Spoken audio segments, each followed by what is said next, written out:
A single act of kindness can be a death sentence or a coronation.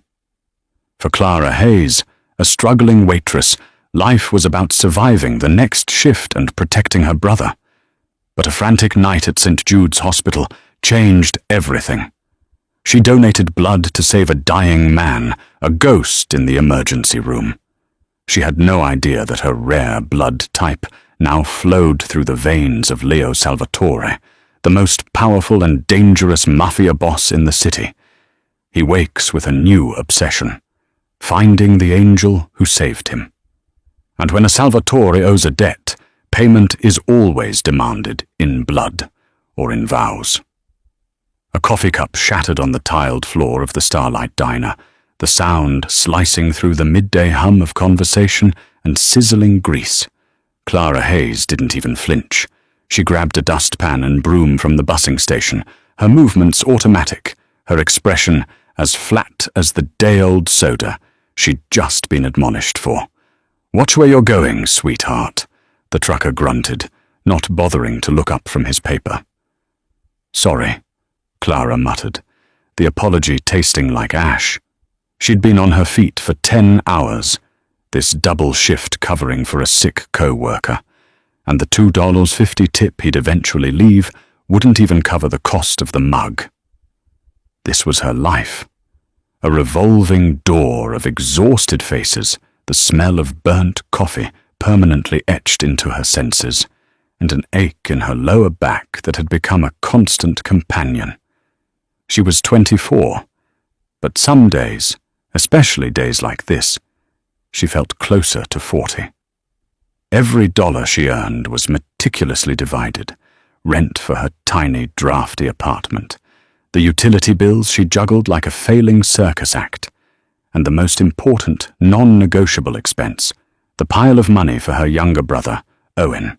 Owen was 17, bright and asthmatic, with a heart condition that required a pharmacy's worth of medications. Clara was his only family, their parents gone long enough for the grief to settle into a dull, familiar weight. Protecting him, giving him a chance at the college life she'd forfeited, was the only thing that propelled her through the 14-hour days and the crushing loneliness of her nights. Finally, at 11 p.m., she was free. She hung up her stained apron, the fabric stiff with sweat and ketchup, and counted her tips. $64. Pathetic. It wasn't enough to cover the prescription refill and the late payment on the electricity. She'd have to choose. The lights could wait. Owen's health couldn't. She bypassed her apartment, her tired legs carrying her toward the only place in the city that was brighter than the diner, St. Jude's Hospital. The night air was heavy, carrying the scent of rain and exhaust. She clutched her purse, the small wad of cash feeling insufficient, a flimsy shield against the world. She was just walking past the pharmacy window, about to slide her payment through the slot, when the ambulance bay erupted. The sliding doors of the emergency room burst open with a pneumatic hiss, revealing a scene of controlled chaos. 2 ambulances, sirens dying with a whine, had disgorged their contents simultaneously. But one gurney was the center of the storm. "GSW to the abdomen! Massive hemorrhage!" a paramedic yelled, bagging a patient whose face was obscured by an oxygen mask. "Lost vitals twice en route. He's crashing." Doctors and nurses swarmed, a flurry of blue scrubs. Clara instinctively pressed herself against the wall, trying to become invisible, just another piece of the sterile beige hallway. They rushed the gurney past her. She saw a flash of a stark white shirt, soaked in a terrifying, impossible amount of red. She saw a strong hand, fingers stained, fall limp over the side. "We need trauma 1 clear," someone shouted. "Get me O-neg. Wait, his chart says AB negative. Does he have a chart? He's a John Doe. We don't have AB negative in the bank. We used the last of it on the pediatric case this morning," a nurse cried out, her voice tight with panic. "Someone check the donor list. Call the Red Cross. We don't have time. He's bleeding out faster than we can pump it in. We need a direct donation, right now." The words hit Clara before she could process them. AB negative. She knew those words. They were on the little red and white card she kept tucked in her wallet, a relic from a college blood drive she'd done for a free t-shirt. It was the rarest blood type. She felt her feet move before her brain gave the command. She stepped out from the wall, her voice barely a whisper, yet it cut through the din. "I am," she said. The head nurse, a woman with weary eyes named Helen, snapped her head toward Clara. "You are what?" "AB negative," Clara said, her voice stronger now. She pulled the laminated card from her wallet. "I'm AB negative. I can donate." Helen didn't hesitate. She grabbed Clara's arm with a grip like steel. "You, come with me. Now, have you eaten? Any diseases? Are you clean?" "Yes, I ate at work. I'm clean. I'm healthy." "Good enough." Clara was shoved into a prep room. A different nurse took her vitals while another prepped a needle that looked more like a railroad spike. Clara barely registered the pinch. She just watched the wall, her mind blank with exhaustion. She wasn't saving a man. She was just solving a problem. She was a waitress. This was just another order to be filled. She sat there for what felt like an hour, the rhythmic squeak of the donation machine lulling her into a half-sleep. A dark, vital part of her was draining into a plastic bag. When it was over, Helen reappeared, her face slightly softer. "You did a good thing, kid. A really good thing. He's in surgery. You might have just saved his life." "That's good," Clara murmured, feeling dizzy. "We need your name, just for the records. Anonymity is guaranteed, of course, unless you choose otherwise." Clara Hayes." Helen gave her a cup of orange juice and 2 cookies. "You sit here for 15 minutes. Then you go home and sleep. Understood?" Clara nodded. She drank the juice, the sugar hitting her system like a jolt. She didn't want to wait. She just wanted her bed. She slipped out of the room when the nurse turned her back, paid for Owen's medication at the window, and walked out into the pre-dawn chill. She never saw the patient's face. She never learned his name. She was just the St. Jude's ghost, leaving behind nothing but a name on a chart and a bag of the rarest blood on earth. She went home, fell into bed, and forgot all about it. But in the heavily guarded penthouse suite of St. Jude's private wing, Leo Salvatore's life was just beginning anew, his body accepting the blood of a stranger, and a lion never forgets a debt. Leo Salvatore woke to the smell of antiseptic and the muted, infuriating beep of a heart monitor. His first sensation was a deep, searing fire in his abdomen. His second was rage. He opened his eyes. The room was not his own. It was pale, sterile, and flooded with the unwelcome grey light of morning. "He's awake." The voice was low, familiar. Leo turned his head. Marco Bianchi, his consigliere, stood by the window, his bespoke suit uncharacteristically rumpled. Marco was a man of the old school, with silver hair and eyes that had seen too much to ever be surprised. He looked surprised. "Status," Leo rasped. His throat felt like it was full of gravel. "You're in the private wing at St. Jude's," Marco said, moving closer. "You've been in surgery for 9 hours. 2 bullets in the abdomen, 1 grazed your ribs. You were gone, Leo, on the table. They lost you twice." Leo absorbed this. The attack. It came back to him in sharp, ugly flashes. The meeting at the trattoria, a supposedly neutral ground. Vincent Moretti, his chief rival, smiling that greasy smile. Then the waiters, Moretti's men, drawing weapons. It was a setup, a clumsy, bloody setup. His own men had returned fire, but he'd been hit first. "Moretti," Leo demanded. "Alive. Slipped out the back. His operation is in chaos, but he's in the wind. We've lost 3 men.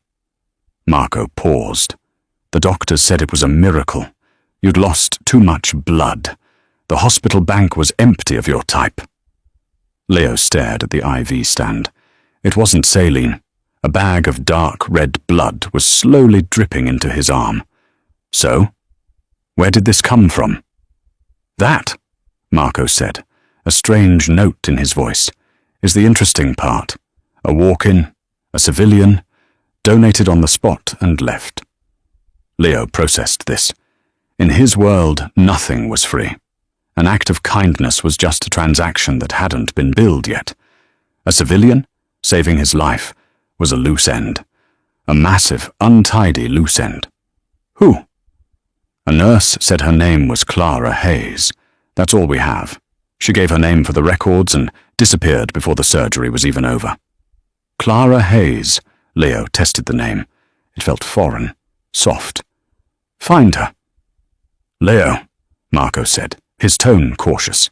She's a civilian, a ghost. Let her be one.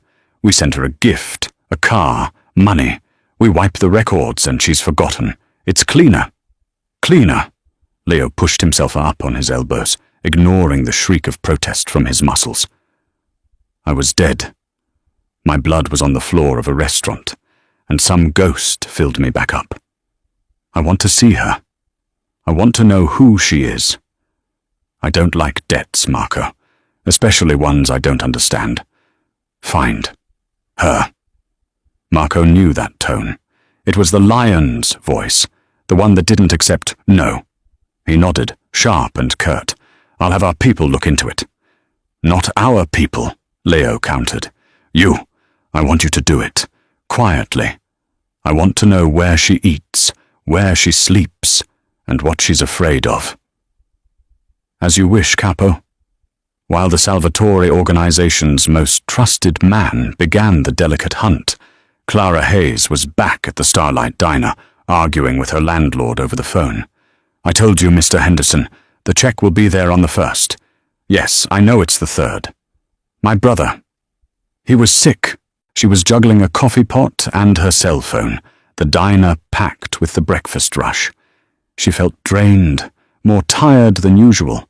The blood donation had taken a toll she hadn't anticipated. Her shift ended, and she walked the familiar, weary blocks to her apartment, a pre-war walk-up with faulty plumbing and paper-thin walls. As she approached, she saw him. Donny, the weasel, Rizzo. He was leaning against her doorway, a small, rat-faced man in a cheap leather jacket.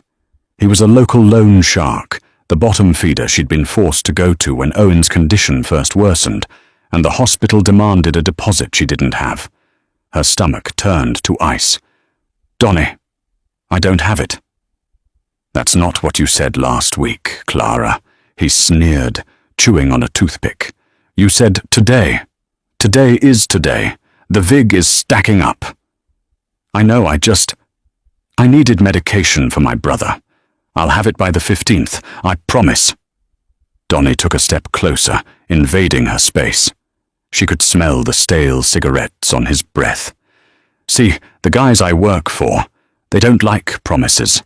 They like payments. And when they don't get payments, they like collateral. He glanced up toward her apartment window, where Owen's light was on. That brother of yours, he's a frail kid, right? Be a shame if his condition got worse. A cold, primal fear seized Clara. This was a line that had never been crossed. You stay away from him. Then pay me, he snapped, his voice rising. $500, Clara. By tomorrow. Or I stop being nice. He shoved past her, knocking her shoulder hard against the brick. She watched him swagger down the street, her entire body shaking. $500. She might as well be trying to find $5 million. She had $64 in her pocket and a bank account hovering at 0. She stumbled up the stairs, unlocked her door, and forced a smile for Owen, who was at the kitchen table studying. Hey, you're home late, he said, looking up. "You look awful, Clara." "Just tired, kiddo," she said, ruffling his hair. "Just tired." She went into her bedroom and locked the door, sliding down it until she was sitting on the floor. For the first time in years, she cried. She was trapped. There was no way out. Across town, in the Salvatore penthouse, a fortress of glass and steel overlooking the city, Marco Bianchi placed a thin manila folder on Leo's desk. Leo was out of the hospital, against medical advice, and was standing in a silk robe, wincing as he looked at the city lights. "Clara Hayes," Marco said. Leo opened the folder. Inside was a grainy photo of her, taken from across the street, wiping down a diner counter. She looked exhausted. 24, Marco reported. "Orphan. Works 60 hours a week at the Starlight Diner. Sole guardian of a 17-year-old brother, Owen Hayes. The brother has a severe heart murmur and chronic asthma. Medical bills are extensive." Leo looked at the photo. This was his savior, a tired girl in a cheap uniform. "She's clean," Marco continued. "No vices, no connections. Except one." Leo looked up. "She owes $500 to a local shark, and nobody named Donnie Rizzo. He's been pressing her, threatening the brother. She's desperate." Leo Salvatore looked at the picture of the girl who, for no reason, had saved his life, and he looked at the name of the man who was threatening her. He saw the board, he saw the pieces, and he saw his move. "Rizzo," Leo said, his voice a soft growl. "He's the key." "You want us to take care of him?" Marco asked. "It's done." "No," Leo said, a slow, dangerous smile spreading across his face. He hadn't felt this alive in years. "This isn't business, Marco. This is a debt, and a debt must be paid in person." He closed the folder. "Get the car, and find out what kind of flowers she likes. We're going to pay Miss Hayes a visit." Clara didn't sleep. She sat at her kitchen table, staring at a stack of unpaid bills until the sun came up, her mind racing in a frantic, useless circle. How could she get $500 by noon? She called her boss, begging for an advance. He laughed. She thought about pawning the one piece of jewelry she owned, her mother's thin gold locket. It might fetch $50. Not enough. By 11 a.m., she was a wreck, knots of terror tightening in her stomach.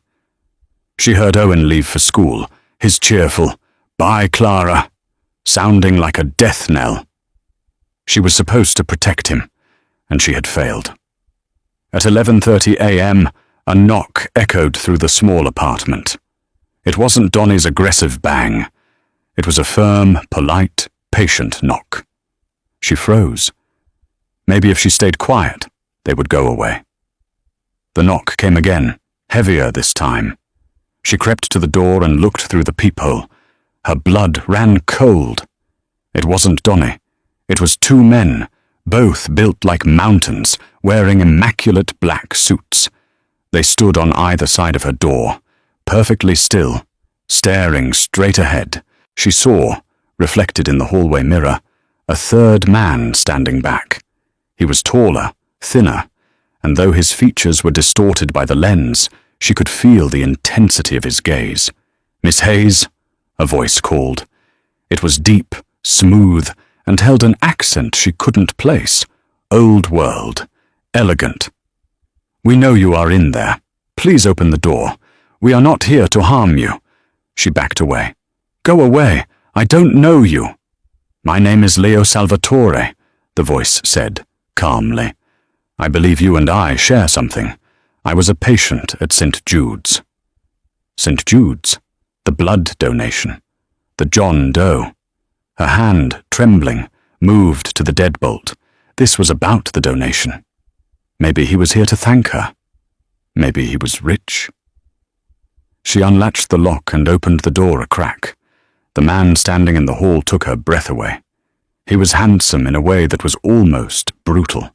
Sharp cheekbones, a strong jaw, and dark, piercing eyes that seemed to see right through her. He wore a dark grey suit that probably cost more than her apartment. He was leaning lightly on a silver-topped cane, the only sign of the injury he'd sustained. "Miss Hayes," he said, his eyes scanning her face. "May I come in?" Before she could answer, a familiar, grating voice yelled from the stairwell. "Clara, I'm here for my money!" Donnie Rizzo was bounding up the stairs, his face red and angry. He stopped dead when he saw the 3 men at her door. His bravado evaporated, replaced by a sickly, pale fear. "Who the hell are you?" Donnie stammered. Leo Salvatore didn't even look at him. His eyes remained locked on Clara's. "Is this the man who has been bothering you?" Clara, mute with shock, just nodded. Leo turned his head slowly, a predator assessing prey. "Mr. Rizzo." "I am Leo Salvatore." The name hit Donnie like a physical blow. He stumbled back, his face ashen. Everyone in the city knew that name.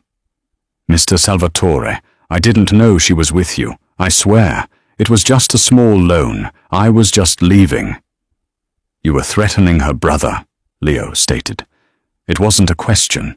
No, just business." Leo took 1 step forward. Donnie flinched and fell down a step. "Your business is concluded. You will forget Miss Hayes's name. You will forget this address. You will forget the $500. In fact, you will leave this city. Tonight. If I see you, or hear of you, or even think you are breathing the same air as I am, I will have my associates here escort you to the bottom of the Hudson. Am I clear? Crystal." "Yes, Mr. Salvatore." "Crystal, I'm gone. I'm gone." Donnie scrambled to his feet and fled down the stairs, tripping over himself in his haste. Clara was left staring at the man who had just dismantled her biggest fear in under 30 seconds. Leo turned back to her, his expression softening, though his eyes remained intense. "My apologies for that unpleasantness. May I?" He gestured to the open door. Numbly, she stepped aside and let him in. The 2 bodyguards remained in the hall. Leo Salvatore stepped into her tiny living room, and the space seemed to shrink, overwhelmed by his presence. He glanced at the stacks of bills, the worn-out sofa, the picture of her and Owen.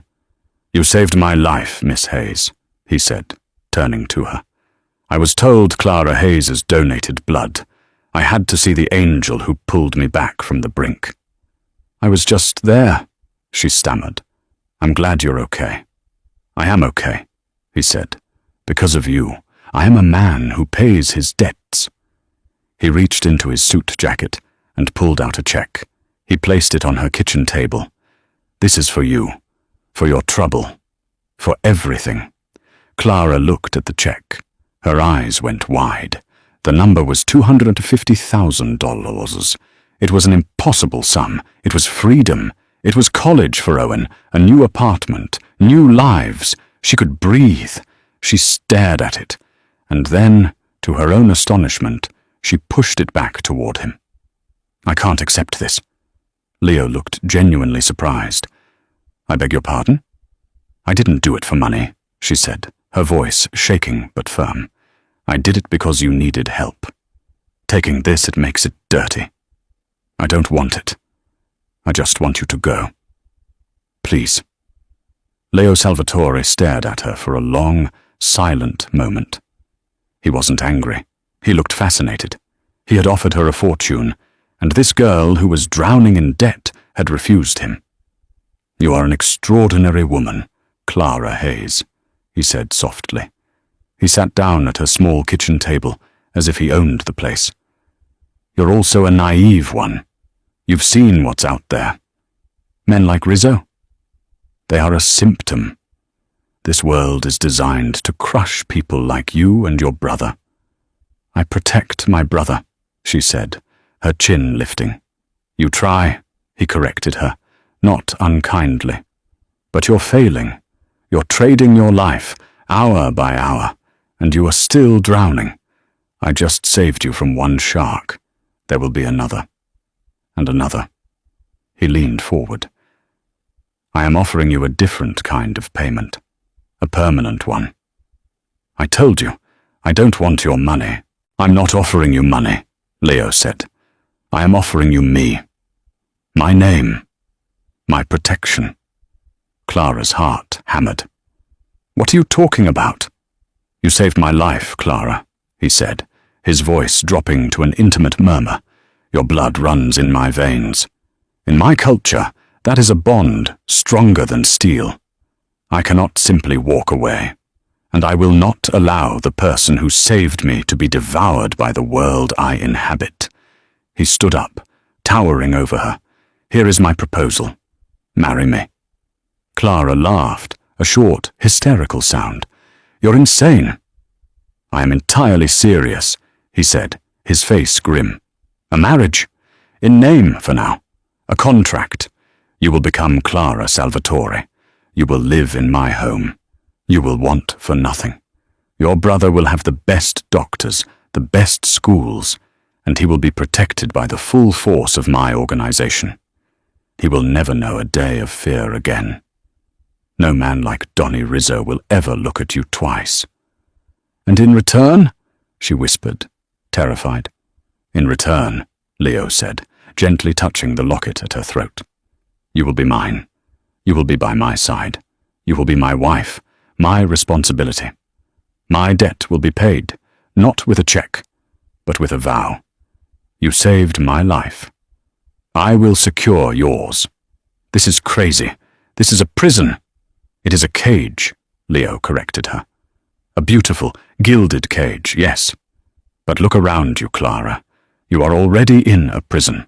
The walls are just made of unpaid bills and desperation. I am offering you a stronger one where you and your brother are safe inside. He placed a black business card on the table. You have 24 hours to decide. If you say no, I will walk away. My debt will be unpaid, and you will be alone. Donny Rizzo is gone, but the world is full of him. If you say yes, a car will be here tomorrow at noon to pick you up, and you will never be afraid again. He walked to the door, paused and looked back.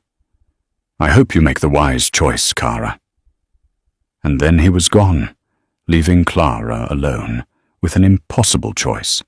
The scent of his expensive cologne, and the $250,000 check he had left on the table as an afterthought. The next 24 hours were the longest of Clara's life. The check sat on her table, a silent, screaming temptation.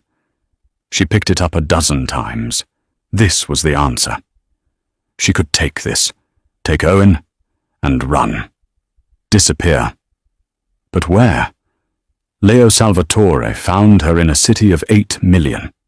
He found her from a single name on a hospital chart. He had dismissed a violent criminal with a single word. If she took his money and ran, she wouldn't just be a debtor. She would be a thief. And she had no doubt that his punishment for theft would be far worse than his solution for a debt. She looked at the card. Leo Salvatore. Just a name. No title, no company. It didn't need one. She thought about his words. You are already in a prison. He was right. She was a slave to the diner, to her landlord, to Owen's failing health. She was terrified every time she walked home at night. Donny Rizzo was gone, but the fear he represented, the powerlessness, was still there, clinging to her like a shroud. What was Leo offering? A different kind of slavery, certainly. You will be mine. But he was also offering safety. Real, absolute, ironclad safety for Owen. He wasn't just offering to pay the bills, he was offering to erase the entire system that created them. When Owen came home, he was bubbling with excitement about a school field trip. He looked healthy, happy, and completely oblivious to the fact that his entire life had nearly been destroyed that morning. Clara looked at his bright, innocent face, and her decision solidified. She couldn't protect him. Not really. But Leo Salvatore could. She didn't pack. What was there to take? Her faded jeans, her 2 diner uniforms. She put on her best and only dress, a simple navy blue cotton, and her mother's locket. She left the check on the table. She would not come to him as a charity case.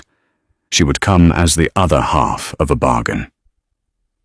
At 11:58 a.m., she looked out her window. A black Rolls-Royce Ghost idled at her curb, so out of place in her neighborhood it looked like a spaceship. At 12 p.m. she walked downstairs. The driver, one of the mountains from the day before, opened the door for her without a word. The inside was silent, smelling of new leather. The car drove her not to a penthouse, but to a vast, old-world estate in the Riverdale section of the Bronx, hidden behind 20-foot stone walls and a wrought-iron gate. The house was a fortress, a stone and ivy-covered mansion that overlooked the Hudson. She was led inside, not by a bodyguard, but by a housekeeper. The interior was dark, rich with polished wood, oil paintings, and a silence so profound it was deafening. Leo was waiting for her in a study that was larger than her entire apartment. He was not in a suit, but in a simple black cashmere sweater and trousers. He looked softer. "You came?" he said. He sounded pleased. "I came," she confirmed, her voice small. "And the check?" "It's on my table. I told you. I don't want your money." A slow smile touched his lips. "Good." He gestured to a man sitting in the corner, someone she hadn't noticed. It was Marco Bianchi, the consigliere. He held a leather-bound folder.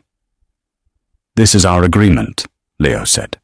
"It is, for all legal purposes, a prenuptial agreement. It states that you are marrying me of your own free will. It outlines what I provide, a new, secure, and undisclosed residence for your brother. Full payment for his education at any university he chooses. A trust fund in his name, managed by the legitimate law firm of Thompson, Finch and Associates, which he cannot access until he is 25, and which is completely firewalled from my other businesses. It guarantees his safety and well-being, indefinitely." "And for me?" Clara asked. "For you?" Leo said, stepping closer. "It provides everything. Clothes, housing, food, security. You will be Mrs. Salvatore. My name will be your shield." "And the terms?" she whispered. "What do I do?" "You exist," Leo said simply. "You will be by my side when I require it. You will be discreet. You will be loyal. You will not ask questions about my business. And you will not, ever, contact anyone from your old life. That life is over. That is the price, Clara." It was a complete erasure. She would cease to be Clara Hayes. She looked at the pen. She thought of Owen. She picked it up and signed the name Clara Hayes for the last time. "Good," Leo said. "The judge will be here in an hour to perform the civil ceremony. Marco will show you to your room." Marco Bianchi stood. His eyes were not warm like Leo's. They were cold, assessing, and filled with suspicion. He didn't see an angel. He saw a complication. "This way, signora," he said, the title sounding like an insult. He led her up a winding staircase to a bedroom that was larger than the entire Starlight Diner. It was beautiful, decorated in creams and blues, with a private balcony overlooking the river. "Your new life, Signora Salvatore," Marco said, his voice flat. "A car has already been dispatched to pick up your brother from school. He is being told he won't be returning to the apartment, that you have come into a substantial inheritance. He will be settled in a private condominium in Westchester tonight, with a full-time governess and tutor. He will be safe." "When can I see him?" Clara asked, panic rising. "When it is deemed safe," Marco replied. "Leo Mr. Salvatore is a man with many enemies. Your brother's safety depends on his anonymity. Your association with him is now a liability." You will speak on the phone, but visits will be difficult. The cage door slammed shut. She was safe. Owen was safe. But she was a prisoner. That night, after a sterile 10-minute ceremony in the study, she found herself alone in the massive bedroom. Leo had not joined her. He had simply nodded, said, "Welcome to the family, Clara," and disappeared into his office with Marco. She was Clara Salvatore. She was dressed in a silk nightgown that had been laid out for her.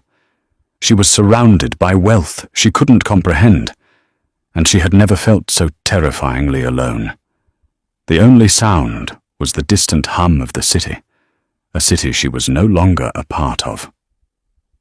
The first few weeks were a disorienting blur of luxury and isolation. Clara's world shrank to the confines of the Salvatore estate.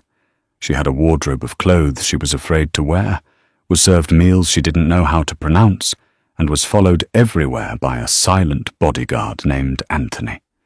She was, as Leo had promised, Mrs. Salvatore. But she was not his wife. Leo was a ghost in his own home. He left before she woke and returned late at night. They lived in the same massive house, but their paths rarely crossed.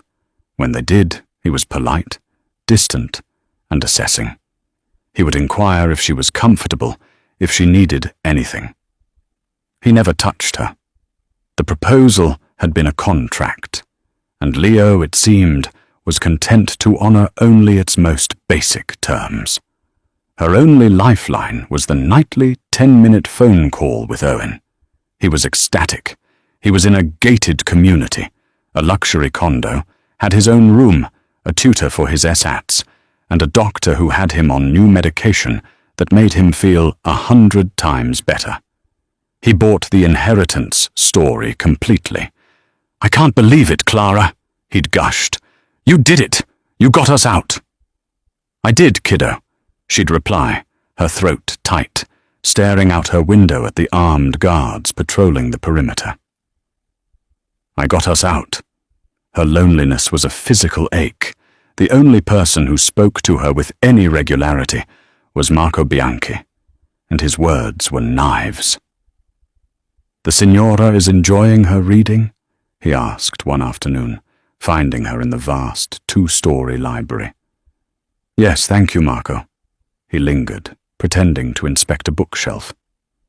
"The capo is a generous man," he said, his back to her. "He values novelty, but he is also a traditional man. He values loyalty. He does not suffer liabilities." "I am not a liability," Clara said, her grip tightening on the book. "You are a waitress," Marco said, turning. His face was devoid of expression. "You are from a world of weakness. You saved his life, and for that he owes you. But do not mistake his gratitude for substance. You are here because he is honorable, but his honor is to his family, the one of blood. You are an arrangement. Remember that." He left her, the warning hanging in the air. She was an outsider, a pet. The isolation began to change her. The fear that had defined her old life was gone, but in its place, a cold, hard anger was growing. She was tired of being a ghost. She was tired of being handled. That night, she didn't wait in her room. She waited in his study. Leo arrived just after 2 a.m., looking exhausted. He stopped when he saw her, sitting in the leather armchair by the fire. "Clara, you should be asleep." "I can't sleep," she said, standing. She was wearing a silk robe, but for the first time she didn't feel exposed. This wasn't the deal. He raised an eyebrow. "I've kept my word. Your brother is safe. You are safe." "I'm in a cage," she shot back. "I'm your prisoner, not your wife. You brought me here to what? To sit in a library until I rot? Your man, Marco, looks at me like I'm something you stepped in. The guards treat me like a child." Leo watched her, a new spark in his eyes. This was not the terrified girl from the diner. This was a woman with a spine. "What is it you want, Clara?" he asked, his voice dangerously soft. "I want to know what this is. If I am Mrs. Salvatore, then let me be that. I'm not afraid of your world.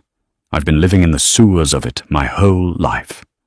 I'm just tired of being treated like a secret." A slow smile spread across Leo's face. He walked to the bar, poured 2 glasses of whiskey, and handed one to her. She took it. "I wondered how long it would take," he said. "The fire I saw in the hospital. The girl who told me, no." He sat opposite her. "You are right. This isolation was a test, to see if you would break, to see if Marco was right about you." "And is he?" "Marco is a man of the past," Leo said, sipping his drink. "He sees transactions. He doesn't see people. I am beginning to." He leaned forward, the distance between them shrinking. "You are not a secret, Clara. You are a puzzle. And I am a man with enemies. Vincent Moretti, the man who tried to kill me, is still out there. He's looking for a weakness. A new, unknown wife. You are my greatest weakness." "Then let me be your strength," she said, surprising herself with the words. "Stop hiding me. Let them see me. Let them see that you aren't weak at all. You are protected." Leo stared at her, the fascination from her apartment returning. But this time it was mixed with something new. Respect and affection. "There is a charity gala," he said. "The annual Police Benevolent Fund. All the pillars of the community will be there, including Moretti." "I'll go," she said. "It will be dangerous. He will see you. He will approach you. He will test you." "Let him," Clara said, taking a sip of the whiskey. It burned, but she didn't cough. "I'm tired of being afraid." Leo's smile was genuine now. "Very well. Tomorrow we will get you a dress. It is time, Signora Salvatore, for you to meet the family." The gala was a sea of false smiles and veiled threats. Clara, draped in emerald green silk and diamonds that felt like heavy, cold stones, clung to Leo's arm. He introduced her as "my wife Clara," and the shockwaves were visible. The whispers followed them. A waitress? Where did she come from? Then he appeared. Vincent Moretti. He was older than Leo, with a politician's smile and dead black eyes. "Leo, a miracle!" he boomed, kissing him on both cheeks. "To see you alive! And who is this vision?" "My wife, Clara," Leo said, his voice pleasant, his hand possessively on Clara's back. "A wife! You sly fox! You kept this a secret," Moretti said, taking Clara's hand. He held it a fraction of a second too long. "Clara, a beautiful name! Tell me, Clara, how does a dove like you end up with a lion like this?" Clara felt Leo tense. This was it, the test. She smiled, a sweet, cold smile she didn't know she possessed. "Even a lion needs a home, Mr. Moretti, and I've always found doves to be rather boring. I prefer the company of predators." Moretti's smile faltered. He had expected a simpering, terrified girl. He hadn't expected this. Clara leaned in, as if sharing a secret. "Besides, I've heard the doves in this city have a habit of getting eaten." She pulled her hand back and looped it through Leo's arm, reclaiming her place. Moretti's face hardened. He nodded, a curt, angry gesture. "A pleasure, Signora. Leo, enjoy your evening." He disappeared into the crowd. Clara let out a breath she didn't know she was holding. Leo was looking down at her, his expression unreadable, but his eyes were blazing.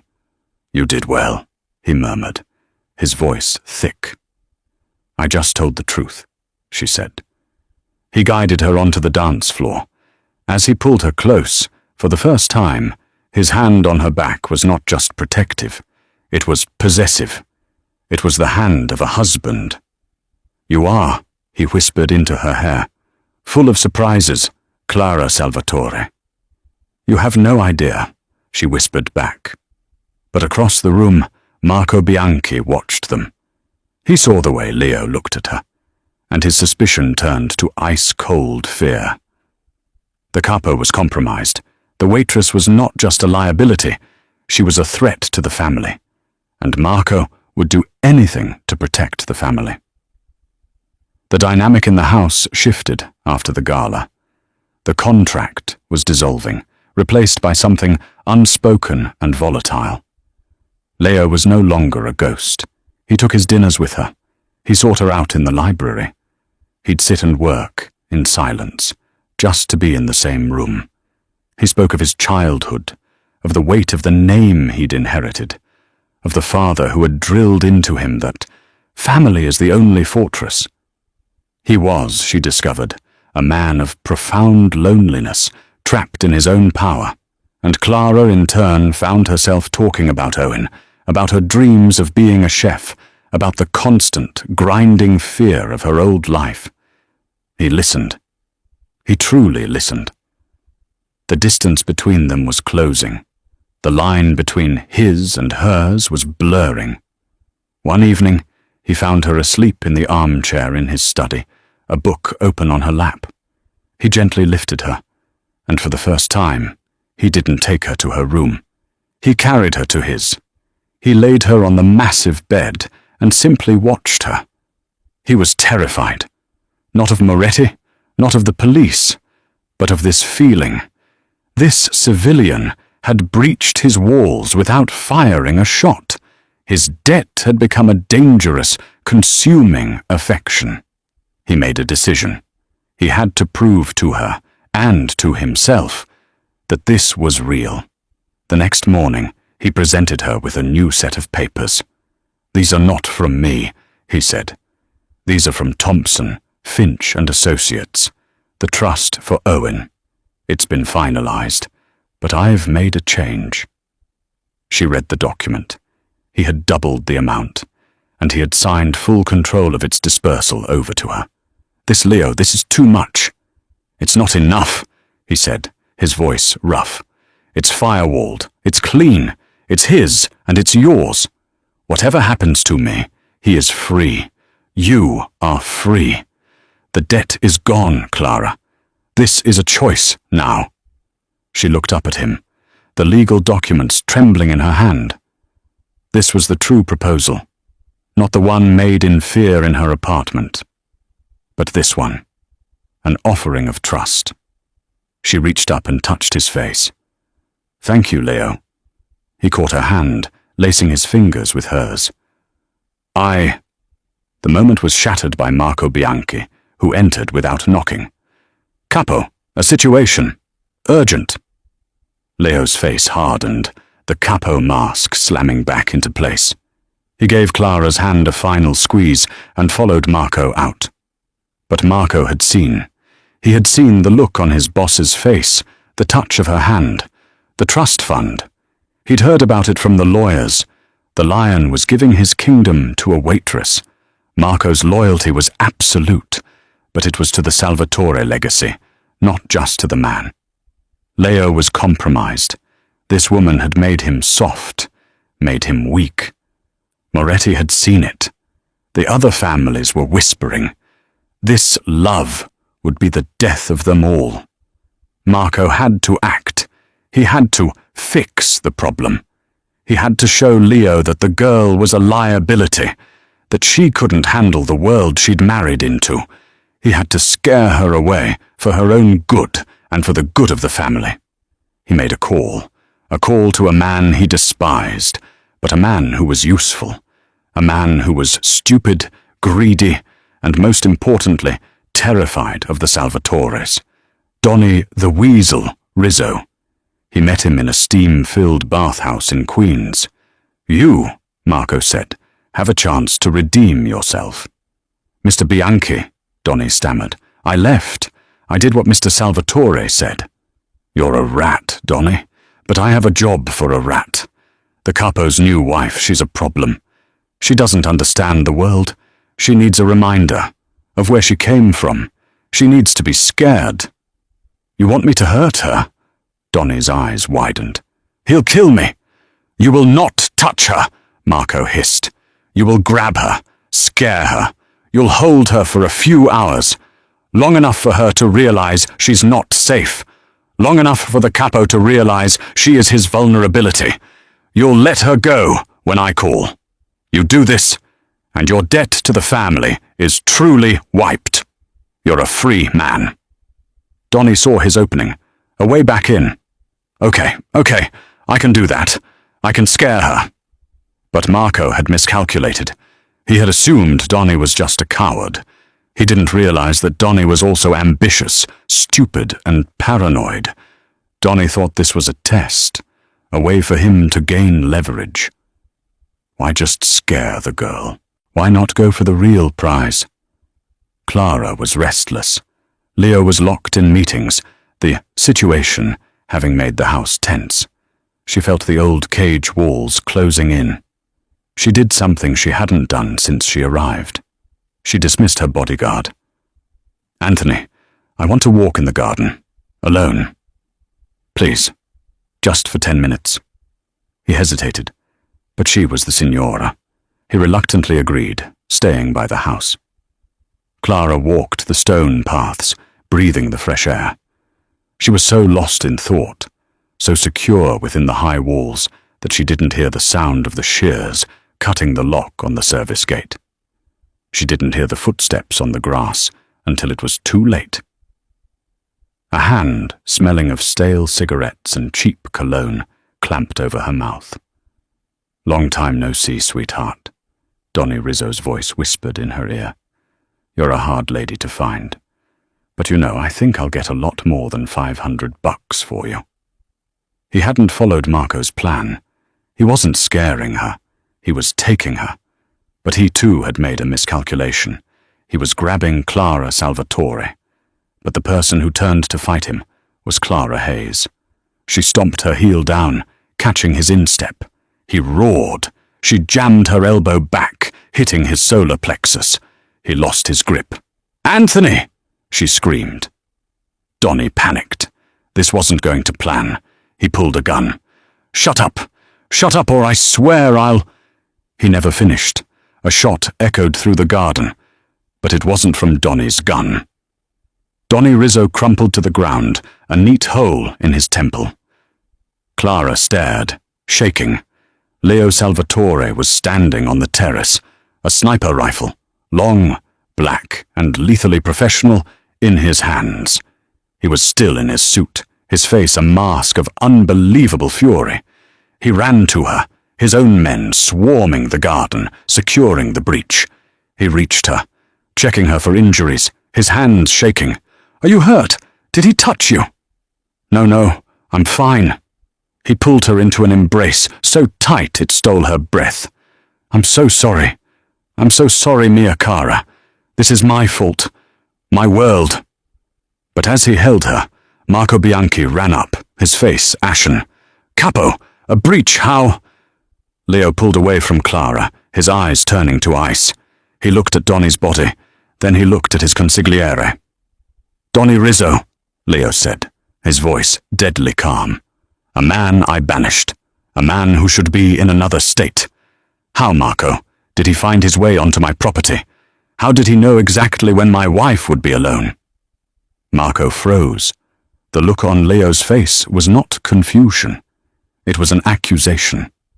"Leo, you can't think—" "I think," Leo said, stepping toward him, "that you saw a waitress, a liability. I think you decided to fix my problem." "He was just supposed to scare her," Marco burst out, the truth tumbling from him. "To show you that she's soft, that this love will be your ruin. I did it for the family." "She is the family," Leo roared, the sound echoing through the garden.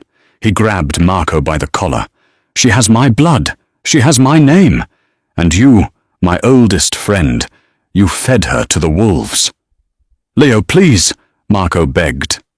"There is no please," Leo said, his voice breaking with betrayal. He shoved Marco toward his bodyguards. "Get him out of my sight. Take him away. He is no longer family." Clara watched, horrified, as the men dragged a weeping, protesting Marco away. She looked at Donnie's body, then at Leo, who stood shaking, not with fear, but with a terrible, consuming rage. The line had been crossed. The proposal, the debt, the gala, it was all a prelude. This was the reality. This was blood. The silence after Marco's removal was heavy. Leo entered the study, his shirt stained with blood, his face defeated. "The contract is broken, Clara," he said, holding out a new passport and bank details. "I promised you safety, and I brought you death." He offered her a new identity, $5 million, and a private jet for her and Owen. "You will be free, genuinely free." Clara stared at the passport. Total freedom. She pushed it back. No. She refused to run. "I was never safe anywhere," she said, her voice ringing with strength. "Not in the diner. Not in my apartment. You don't get to protect me by sending me away." She stepped toward him. "I am not your liability. I am your wife. I am Clara Salvatore. And I am staying. Now, what are we going to do about Vincent Moretti?" Leo stared, finally seeing her. She wasn't his weakness. She was his fortress. He kissed her, a raw, claiming kiss that sealed their bond. Then he knelt. "Clara Salvatore," he vowed, "marry me. Not as a debt. Be my wife, my Regina, my family." She pulled him to his feet. "I already am. The vow was sealed. The debt is paid. But the story is just beginning. Clara Hayes may be gone, but Clara Salvatore has just claimed her throne. She traded a diner apron for a crown, but in the world of the mafia, the crown is always heavy, and it's always stained with blood. She may have the boss's name, but can she survive his world? The other families won't accept a waitress as their queen, and Vincent Moretti is still out there, waiting to strike. The proposal was just the beginning. The war is next,